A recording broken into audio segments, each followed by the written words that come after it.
From UFOs to psychic powers and government conspiracies, history is riddled with unexplained events. You can turn back now or learn the stuff they don't want you to know. A production of iHeartRadio.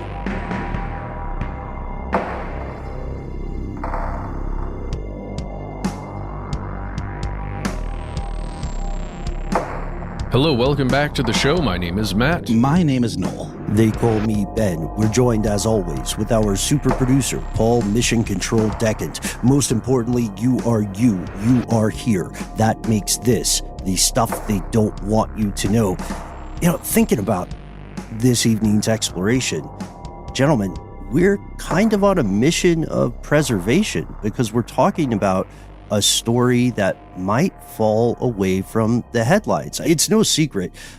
Here in the U.S., things have been kind of embarrassing. You know, there's a political circus. Doesn't matter what side you're on. You know, everybody appears clownish. There are bizarre rulings from the U.S. Supreme Court. And in all of this, there's a proven conspiracy that just went public a few days ago as we record. That's right. The Pentagon ran a completely terrifying propaganda campaign that actually killed innocent people. Well, hey now. Hey now. Hello. It's a weird thing to say, but it's true, but it's also not true, right? wait a minute. Oh, come on. Well, no, it is, right? It's like we don't know. We know that it is statistically likely, but not certain to that point, not certain that innocent people died as a direct result. It is overwhelmingly statistically likely that that is the case. It is also impossible to prove, right, in terms of naming death toll and individuals one by one. But the thing is, this propaganda campaign was not intended to kill people. The idea of killing people wasn't really part of the equation. It was all to score points in the dirtiest and greatest of games, controlling the world. And how far would you go to accomplish that greater good? What would you do for a Klondike bar? Especially if the Klondike bar was hegemony. Careful, fellow conspiracy realist. We're going into the deep water tonight.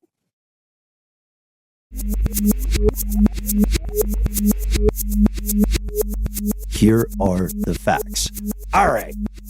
This might sound elementary, but I believe the statistics are still mind-boggling to the four of us, right? And hopefully to you playing along at home. The U.S. Department of Defense, by any conceivable metric, is huge. It's a kaiju. It's gargantuan. It is... Let me adjust my invisible Mel Brooks tie. Too big to fail. It's absolutely true.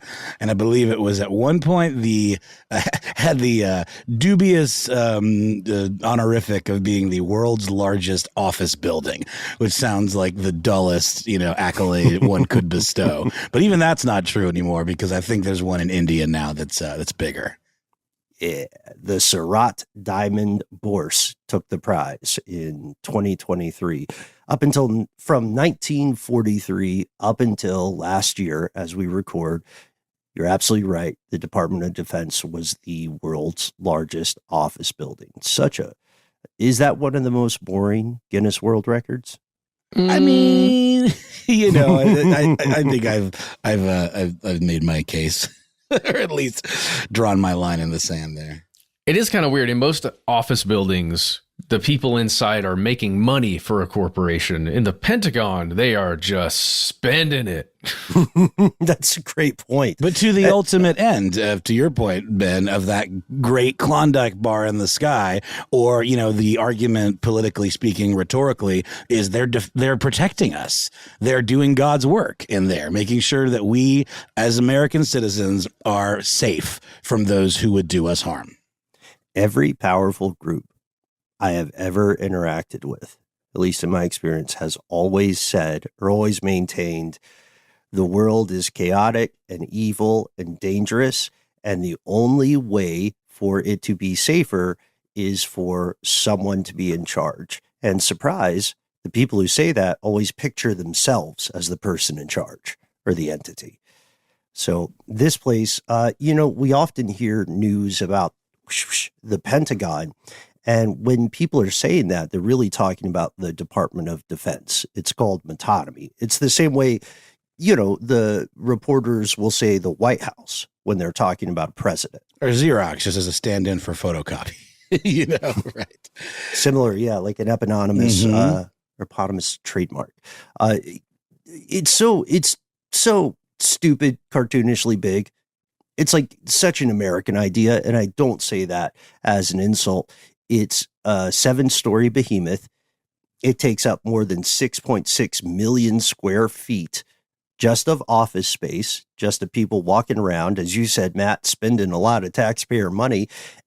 And it has a new stat I found. It has 67 acres of just parking lots. Wow. Still not enough. How long would that take just to traverse by foot? It's so weird, man. It's a lot of football fields.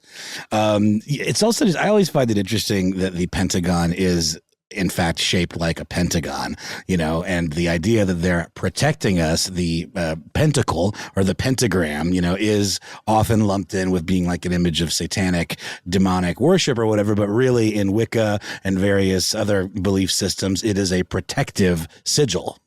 Mm-hmm. Yeah. And this protective sigil has its human circulatory system is somewhere north of 26,000 people in that building on any given day who are there permanently or on a long-term basis. 23,000 military and civilian employees, and then 3,000 what they would call support personnel. And that balance, or at least in terms of like how, safe they are in their jobs, could change if that program that we discussed in a recent episode goes through. And no longer are there these like long-term bureaucratic positions that are, have stasis through different administrations. There could be a whole new regime anytime someone new comes into power that could flip-flop. And no longer are we dealing with long-term experts, but we're dealing with people who are affiliated with political ideologies filling those roles. Yeah. Project Which is scary. I'm sorry. Scary. Yeah. I find it scary. I mean, the Pentagon as an idea is both awe-inspiring and terrifying. The DOD is an idea. This number, this 26,000-ish, also doesn't count the many, many visitors who pass through on a daily basis or a weekly basis or quarterly basis. And look, if you are a longtime conspiracy realist, folks, you know well that the Department of Defense has been accused of all sorts of, for being careful, let's say, unethical activities over the years. Not necessarily illegal all the time, but definitely shenanigans, right? And a lot of those accusations that were treated as wild conspiracy theories were later proven correct when different things got declassified, when journalists dug in, and when, enough time had passed for individuals to not get in trouble. Well, and with a bureaucracy of that size and all of the secret programs, various levels of classification, you have programs within programs and ones that certain personnel aren't even aware of, up to the highest levels. So many like wheels within wheels taking place within this building. Yeah, when you think about the combination of different military branches and operations that are kind of joint in nature, and then if you imagine like the spaghetti that is all of those special access programs. Makes your head spin. Makes your freaking head spin. Yeah. You need a 7-story building that's, giant. Right. And it is no fooling, folks. And we checked right before we recorded this. The Department of Defense is the largest single employer in the world, which if we played with statistics, I guess technically that would mean that if you picked a random person, right, then they would most likely be working for the Department of Defense. That's crazy. Now, that doesn't include, like, if you are a member of, let's say, the Army, you are not a part of the Department of Defense. That's a whole separate thing? You're under it. Yeah. Wow. Okay. That makes sense. It's weird. It's like how FXX is part of FX, which is part of Fox, right. Or was HBO Max now squared. Oh my You know? gosh, I still don't know which one dude. I'm subscribed to. Yeah, It is almost a parent company type flowchart situation 100%. in an interesting way. And so as the commander in chief, is the president technically the big boss over the DOD? Or yeah, because DOD coordinates. It's an executive department, so it's under the executive branch. It coordinates all the agencies and functions of the U.S. government related to national security and the armed forces. That means over 1.34 million active duty service members, and that also means almost a million. Almost 800,000 National Guard and reservists, and then 747 something thousand civilians. So the total is over 2.87 million employees. We need a lot of tax dollars for all those salaries. Oh, yeah. and I'm sure there's a ton of folks that work remotely as well, right? Like they're can you even imagine that side of it? I mean, I'm trying to imagine the Department of Defense's work from home policies. Oh yeah, yeah. I mean, I'm sure they're very chill. Well, we did talk about how they had to I guess loosen their regulations on drug policies because they couldn't get good enough hackers, because they wanted to be able to stay home and drink their Diet Mountain Dew and smoke their weed. So they had to some degree compromise with that. Yeah, I mean that is a true story, folks. If you haven't heard it before, most of the good hackers are kind of high. Mm-hmm. And they're in that flow state, Yeah, they're microdosing for America. Mm-hmm. I love, dude, that's a t-shirt right there. Microdosing for America. Yeah. Officer, you have to look at the bigger picture here. I'm not on drugs. I'm doing my patriotic duty. Yeah, we could keep throwing around statistics like this all evening. We love bizarre statistics, but we're bringing all this up to establish one key point. The size of the Department of Defense, or the Pentagon, can be as much a weakness as it is a strength. With so many things happening all at once, everything everywhere all at once, it is normalized and expected that not everyone will know what everyone else is doing. The right hand doesn't know the actions of the left in a very real sense here. And so the DOD literally cannot be a monolith. It fights itself constantly. Classification, like you said, secrecy, separated budgets, the endless turf wars, the endless wars over budgets, and just the size of the overall operation. It's not a unified set of actors. It is not like 2.87 million people all get in some big room and then steeple their fingers and come up with a supervillain scheme. I mean, that may happen from time to time, but it's usually a little more, one of these subgroups kind of situation. You did mention that they're the largest employer in the world, right? Yes. I didn't know that. That is mind-boggling. And to your point, Ben, seems a little more like a weakness than a strength. How much siloed stuff goes on, and how, maybe it's just spy movies and stuff, but how so often this stuff seems to have the potential to go off the rails without oversight. Yeah, we see this also, not to pick on the DOD just yet, but we see this in any large organization. There's an organization that has a unified goal. In the case of the Department of Defense, the goal is the projection of power to protect the United States and the interest of the U.S. overall. But the issue is people disagree on how best to achieve that goal, and they don't always talk through their strategies. We work in a large media company, and you see similar things in large media companies, any company, right? Who's the number one manufacturer of sunglasses, for example? Luxottica? Mm-hmm. They fight all the time. You know what I mean? There's some guy who's coming home and he's just like punching the wall or something about some Ray-Ban policy that he disagrees with. The issue is, in our sort of echelon of companies, mission creep and contradictory strategies and mission fracture For us, that leads to things like unnecessary Zoom calls. You know what I mean? But for the Department of Defense, this means people can die. Serious collateral damage, no question about it. And to your point, Ben, the larger the organization, the more kind of broad the unilateral sort of philosophy ends up being. Yeah. And then there's sort of within those subgroups we're talking about different, philosophies and ideologies. And sometimes they don't jibe with the big one, it gets real crazy real quick. What a beautiful point. You know what I'm thinking of, guys? With that idea of like the larger the organization, the simpler and more vague the philosophy. Yeah. Google. Don't be evil. Yeah. Don't be evil. Whatever that means to you. And whether or not you think they've succeeded at that, or not, right? I think they ditched that one, didn't they? They ditched that one. It was a little too buzzy. It felt like it was making too much news. I don't know. Maybe they did.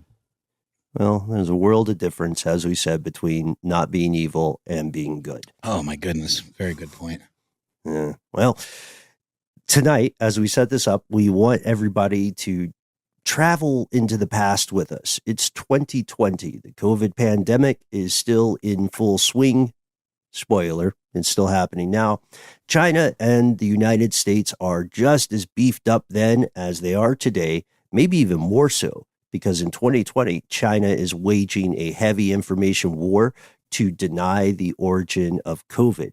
And the U.S. and China are going back and forth, trying to discredit one another, trying to curry favor with other nations. They're trying to scapegoat each other to win the race for the most effective vaccine. So how far would factions of the Pentagon go to accomplish these goals? We'll tell you after a word from our sponsor.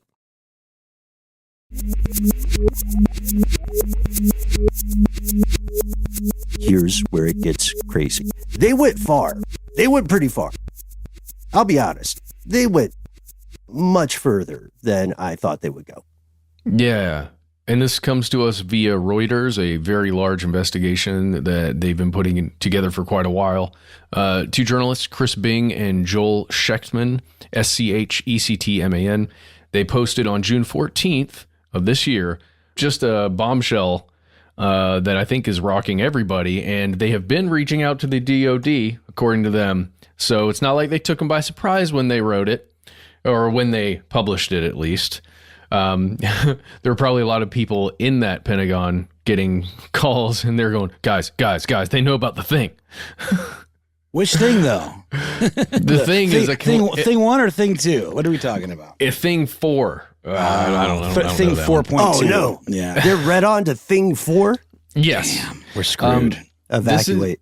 This is a part of, as Ben said right before we went to break there, a huge back and forth between China and the U.S. about who made COVID. How did COVID get out? What's the origins of it? Who is to blame, basically? And then who has the answer to COVID, right? So this was a clandestine program by the United States military, parts of the DOD, to discredit China's vaccine that they were trying to roll out that was actually available to a wider public way before any of the U.S. made vaccines. Well, and to your point, Ben, about this seeming to not be top line news right now, maybe that's because of all the election stuff or whatever, but I think we're all pretty keyed into this stuff, and I haven't really seen much of this back and forth at all. We can get into it, but I think a lot of the back and forth ended up happening in these small ways. Like from the U.S. side, it was often when then President Donald Trump would get up and make a statement. China? The China flu? Or the Kung flu? Calling it the China virus, at least according to a lot of sources, was a move because there were disinformation campaigns aimed at the United States. And think about historical pandemics like the Spanish flu. Like, that's what history ends up calling it. There is at some point an information war that gets waged. And at some point, one of those things wins out. And it doesn't just happen in a vacuum. So I think this is a really interesting case of seeing how that historical sausage is made. Mm-hmm. The U.S. just got caught running an anti-vaccination campaign. Oh, geez. Yeah, whose idea in particular? And this is, while all the Fauci stuff is going on, this is happening. While they're telling everybody in America to get vaccinated. Oh, we'll get into it. It's spooky, spooky stuff. We don't know which particular individuals, not to sound too idiocracy about it, we don't know which particular individuals came up with this idea. We do know that the majority of active officials speaking to these journalists Matt mentioned, they remained anonymous. We do know that this program, which has not been publicly named, did appear weirdly bipartisan. It began under the Donald Trump administration. It continued for months into the Biden administration, even after social media executives, some of the suits from Facebook, came to the government and said, hey, this is disinformation. We're flagging this. We're pulling this stuff from our platforms, right? Because you guys told us we should do that, and we shouldn't encourage the spread of propaganda like this. And they said, and I think the military fired back, and they were like, "Oh yeah, totally, dog. We get you, and thanks for coming to us with it, mano a mano." And then they just did. They continued to do it. Can you imagine being one of the lower level employees at one of these social media companies, looking at, you're filtering through messages. Some of them are clearly anti-vaccination campaigns that you've been warned against, just like they're saying. You try and track down these users, basically. I guess you track down the users. I would think you would just block the user or nerf their account somehow. But they're tracking down these users and realizing, oh boy, hold on. Hold up. Well, wouldn't they cover their tracks, though, in a way where it would be harder for them to peg it directly to a government account, quote unquote? These are bot accounts, right? Yes. However, if you're working for the organization, for the platform, you get a little more working for the Twitter or the Facebook or the Instagram, a little more analytics into that, I suppose. Yeah. It's there are breadcrumbs that you will have that the average civilian user does not possess. It's more difficult to hide the provenance of things. But yeah, they came forward and they got ignored, just like it's this old country anecdote, right? The teacher tells a kid to stop chewing gum in class. You don't say no. You don't spit out the gum. You just say yes, and then keep doing what you were doing. Yeah, but chew a little less aggressively. Right. Put it under the desk for a little bit, and then get it back out. No, gross. Let it cure a bit. You don't take it back. You don't put it back in your mouth. So Reuters, these two journalists, they interviewed dozens and dozens of U.S. officials, contractors, social media boffins, professors. They also looked at social media posts with in-depth analysis. They gained access to technical data like metadata, again, the breadcrumbs, and they found documents that proved there was a bevy of fake social media accounts being used by the U.S. military. We also know not everybody, again, to the monolith point, not everybody's on board. The diplomatic class in the Southeast Asian theater was super pissed. They knew it was a bad idea. Let's go into just state this is on Facebook. Then it was called Twitter and Instagram. That's where this is largely occurring. And that's the information they got, right? The metadata. So if I were a user, how would these posts be showing up? Would it look like it was coming from an individual espousing an opinion? Would it be fake news articles that were reposted, like a combination? What would it look like to me? It would look like a civilian user, and then maybe later a news agency. But the big differentiator in the beginning is that you would have been identified as Filipino. Mm-hmm. What? I don't understand. Well, this is occurring in the Philippines or on mostly in the Philippines, right? On the servers that are there. In the beginning, yeah. And the understanding that we have is that some of these accounts, while they would look like individuals, because these are varied, they look like individuals, but they would have thousands, if not tens of thousands of at least it would look like they have that many followers, right? Right, which helps them in the algorithm. Exactly. So they're showing up in feeds the way if you're scrolling through now, you're just getting random stuff sometimes. Would they have to like click farm to get those followers? Like, how, or is it? Are they legitimate followers? Are they getting a leg up from the platforms to like literally, fake falsify those numbers? Like, I have so many questions. I guarantee you, they just use one of those services that was part of the budget. To get accounts with several thousand. So click farming kind of stuff. Yeah. And then they had a budget argument where they said, why don't we start our own thing like this at home? And then someone said, or we could just buy that company. These conversations happen. Let's get a bot farm in the Philippines to get us a bunch of followers in the Philippines. Exactly. Let's hide the hand. So we don't want people to know that this originates in Tampa, Florida. That part's true. Oh, God. Shout out to Tampa. And maybe some of this stuff is, clickbaity type stuff, but I have seen video and images of what some of these like Southeast Asia click farms look like. And it's literally individuals with 50 iPads or like 50 computers. Just on the wall. Or like on a rack, like a wooden rack. Is that accurate? I think that's that's the only way to do it unless you're hacking the system. So I think you have to kind of physically do it. Well, they're far more sophisticated. I'm sure there are, but those do exist. Those are, in fact, I would say the norm if you're a non-state actor. But the United States military apparatus is not perfect, but it's weirdly smart at some resourceful. things. Yeah.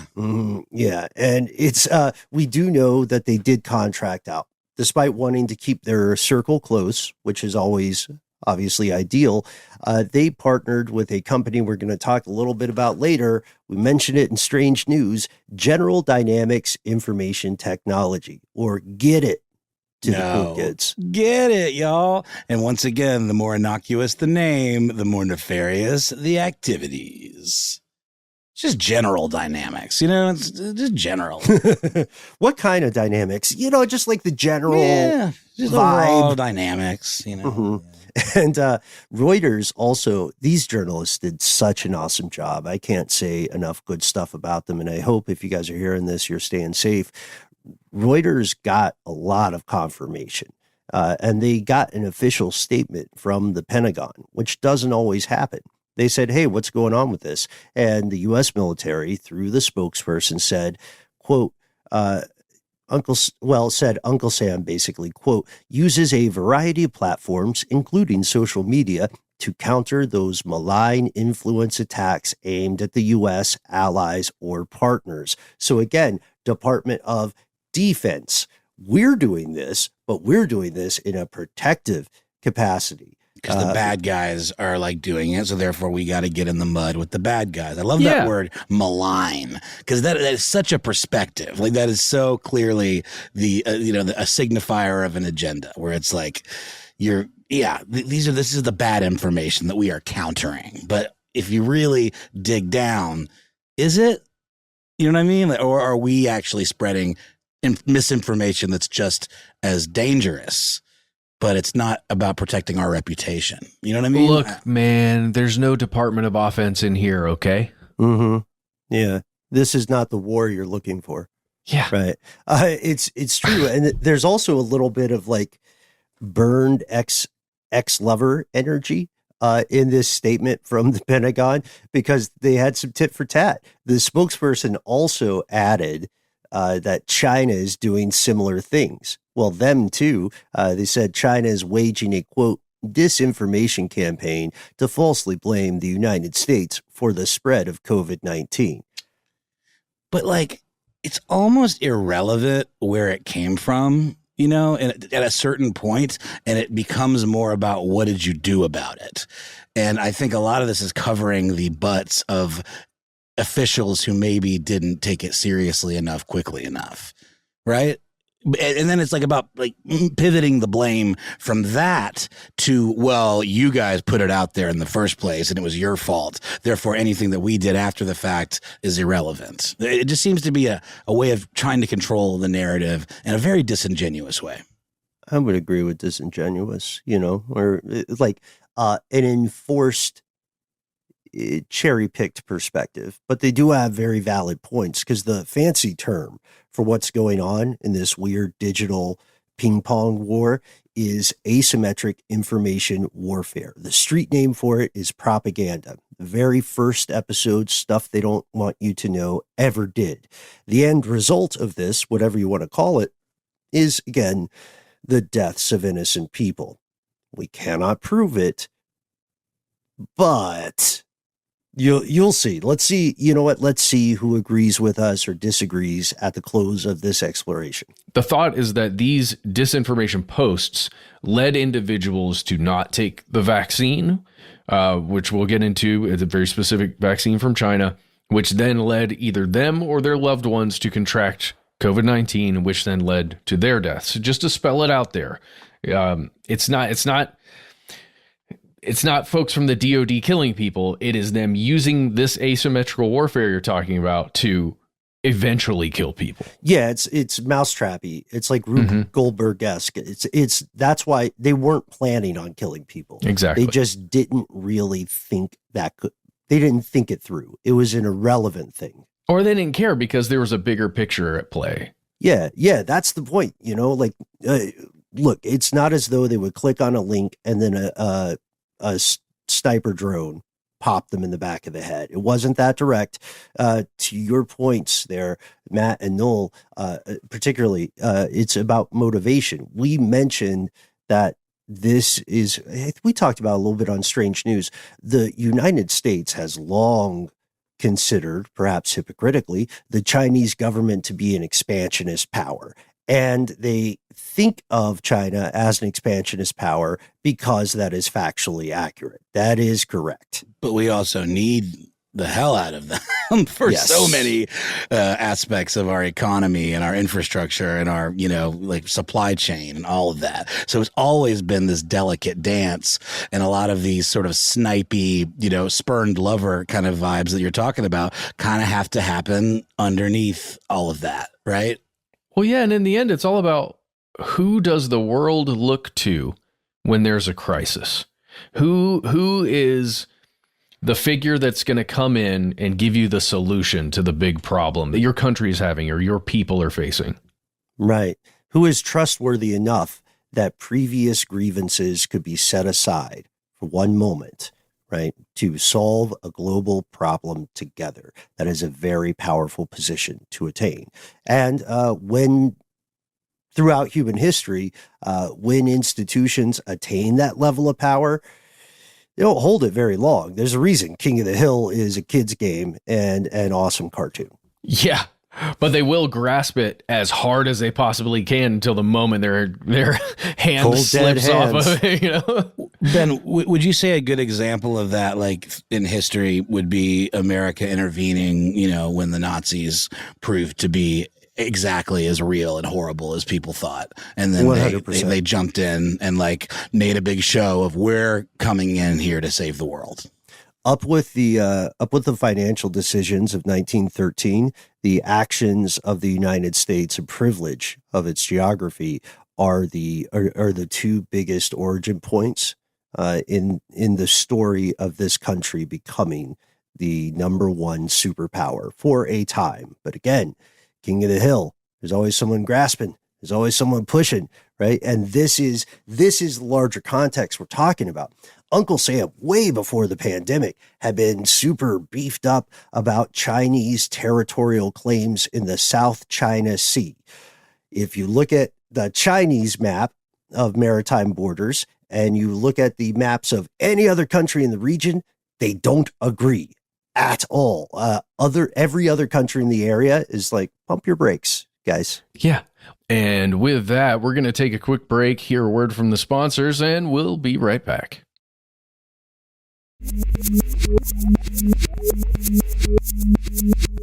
And we've returned. Well, and hey, Ben, just out of curiosity, why would the Philippines be interested in those borders in the South China Sea? And why would the United States have such an interest in the Philippines' interest in those borders? Trade routes or... Because I feel like we just talked about this on another episode a little while ago about the strategic interest the United States has specifically in the Philippines. Oh, yeah. Control control the rules of the game, right? Control the bounds of the playing field. The U.S., if you look at the way U.S. projects force in Eastern Asia, for most of human history, it would make no sense. Like, why would a country so far away give a tinker's damn? You know what I mean? It's a great expression. It's probably not a politically correct expression.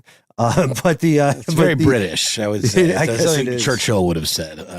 I'm sure he did, right?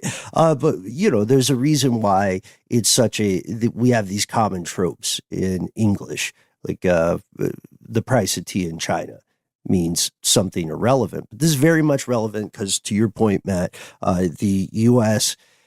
has a heavy practice of attempting to contain the growth of China by partnering with other nations in the area, South Korea, right, Japan, the Philippines, establishing military footholds there so that they can have their own supply chains that are not necessarily bound to the long passage through the Pacific. Yes.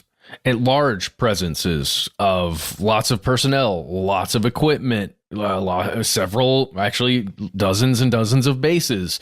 We're talking a lot of strategic interest on the ground. So I think I understand. I just want to put this out there, maybe as a devil's advocate thing.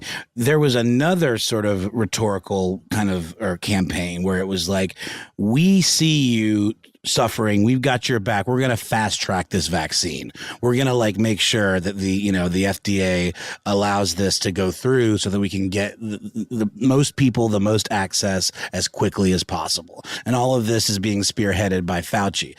But you're saying that while that was happening on one layer, this other thing is happening on another layer that is seemingly coming from somewhere else, but it's actually us presenting both of these campaigns at the same time. 100%. Different tentacles. Different tentacles. Yeah. Like one tentacle doesn't know the other one's doing that. But we do know that China was offering up its vaccine way before the United States was offering its vaccine. Right? Yeah, that is true. And that this goes to this larger chess game. So we've probably all heard the idea of carrot and stick negotiation, right? You offer an incentive, right? You entice with one hand and you threaten punishment with the other.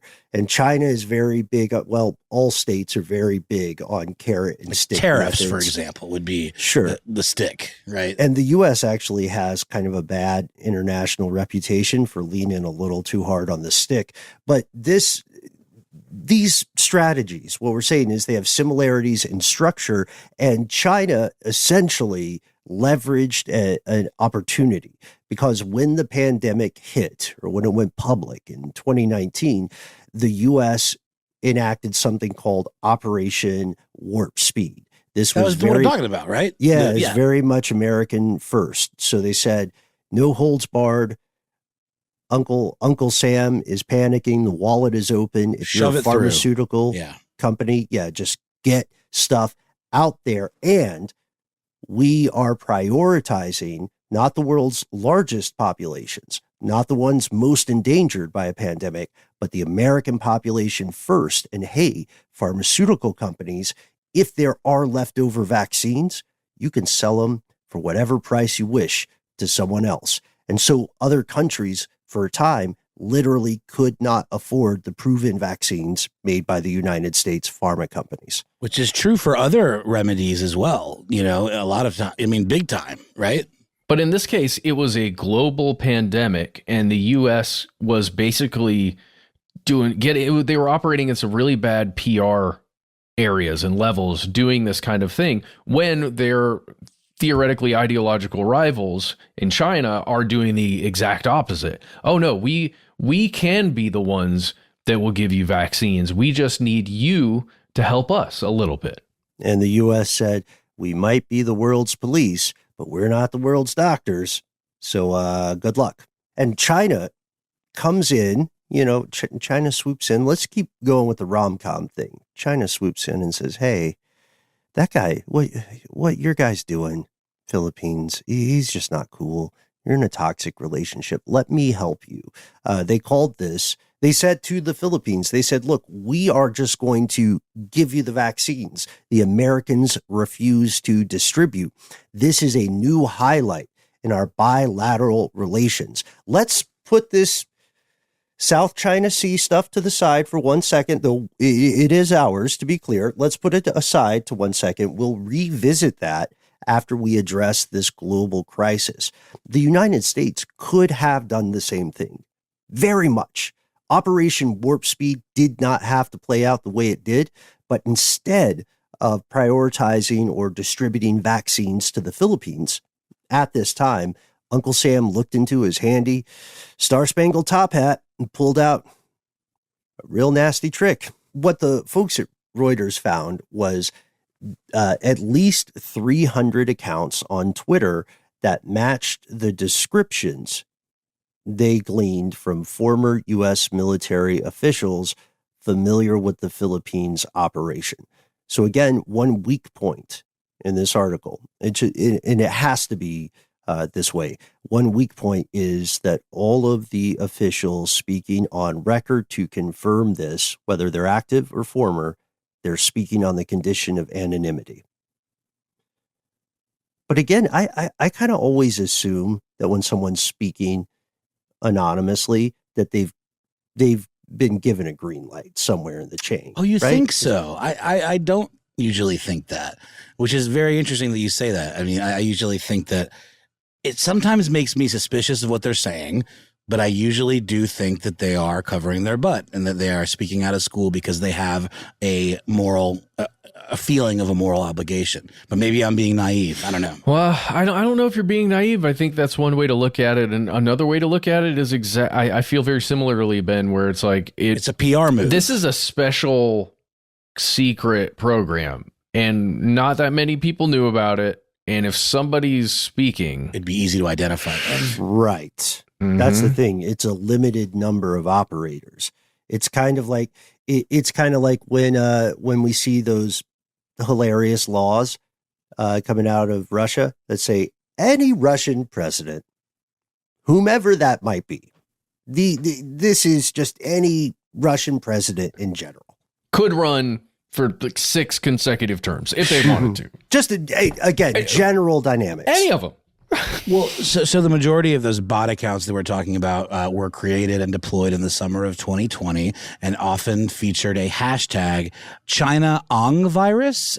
What is the Ong, Ben? I don't think what are they referring to? Tagalog language in the Philippines. The translation is China is the virus. So they're trying to really reach people where they live in that part of the world. Yes. In terms of like, let's start the campaign of hearts and minds here, and then in the hopes that it will spread and benefit us down the line. Yes, because China's stepping in, being, at least the good guy for the people who want the vaccine, need the vaccine. This is so tricksy. This is some freaking Gollum ass stuff right here. But this isn't the first time there were vaccine fears, right? In the Philippines, there was a campaign previously that led up to a lot of the fears, and this campaign was just playing on the previous. That's what I'm saying. Certainly someone I said, oh, remember that other thing? Let's jump. Let's we've already got a little knife to twist here, Right. That's the best way to do it. You don't invent a new thing and try to get people on board. Familiarity. You identify a thing, yes, that is already familiar.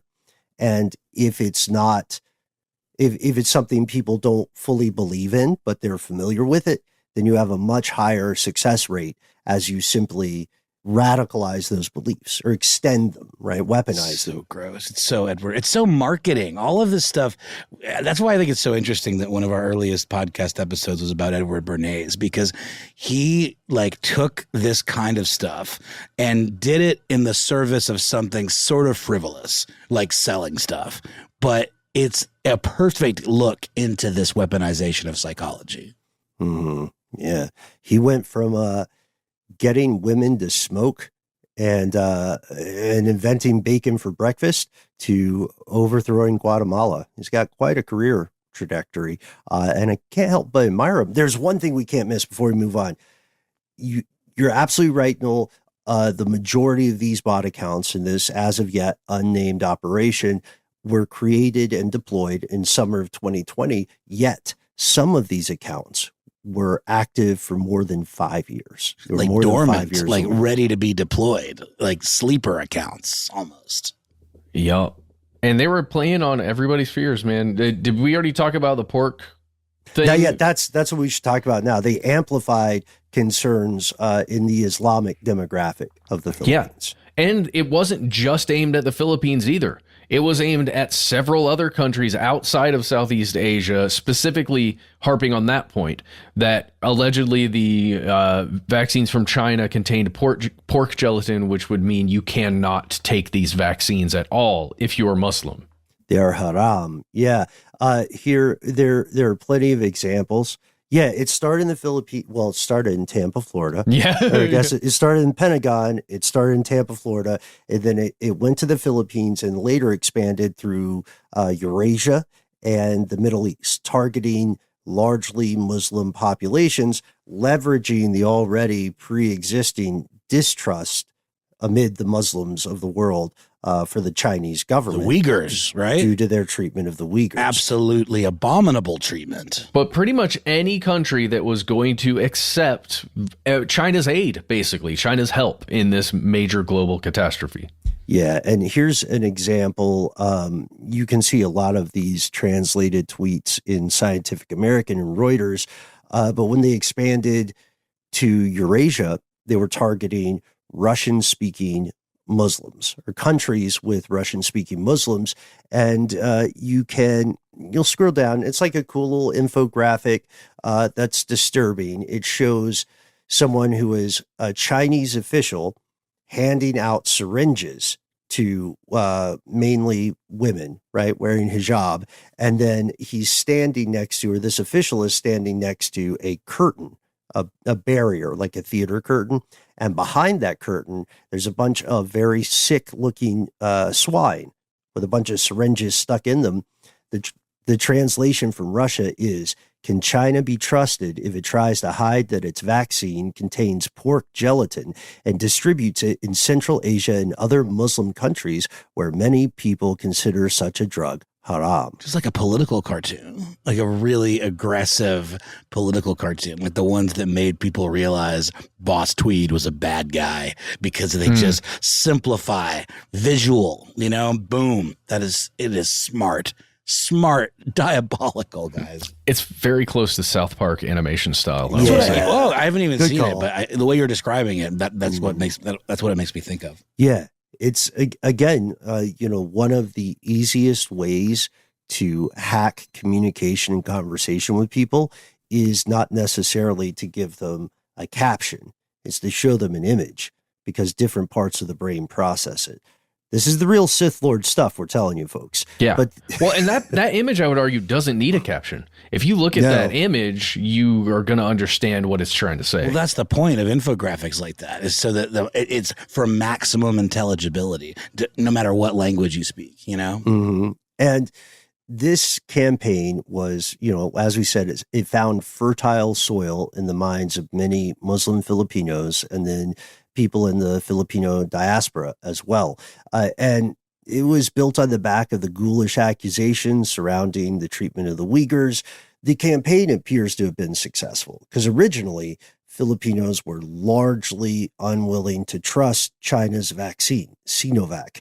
And it first became available in the country, in the Philippines, in March of 2021. What was ours called?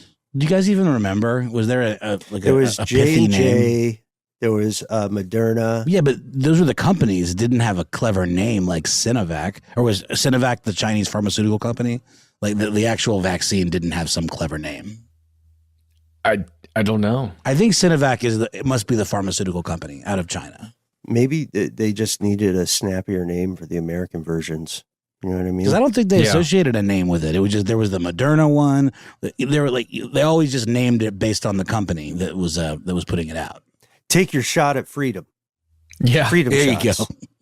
Fellow conspiracy realists, this doesn't always happen, but we are publishing a rare two-parter. There's so much more to get to, and we can't wait for you to join us. Check out part 2 of the Pentagon's Anti-Vax program in the near future. In the meantime, we want to hear your thoughts. We try to be easy to find online. Find us on the internet at the handle Conspiracy Stuff, where we exist on Facebook, where you can join our Facebook group. Here's where it gets crazy. On YouTube, where we have video content rolling at you on the regular, and on X, FKA Twitter. Do you like to use your phone to call people? Why not call us? Put this number in your phones as a contact. Call it whatever you want. Just know it might call you back after you call it.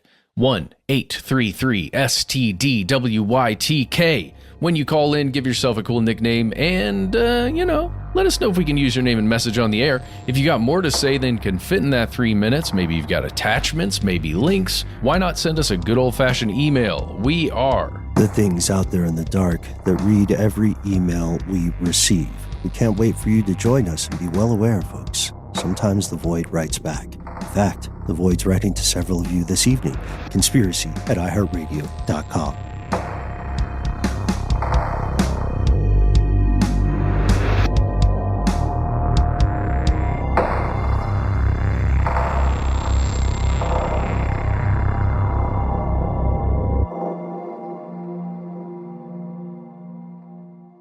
Stuff They Don't Want You to Know is a production of iHeartRadio. For more podcasts from iHeartRadio, visit the iHeartRadio app, Apple Podcasts, or wherever you listen to your favorite shows.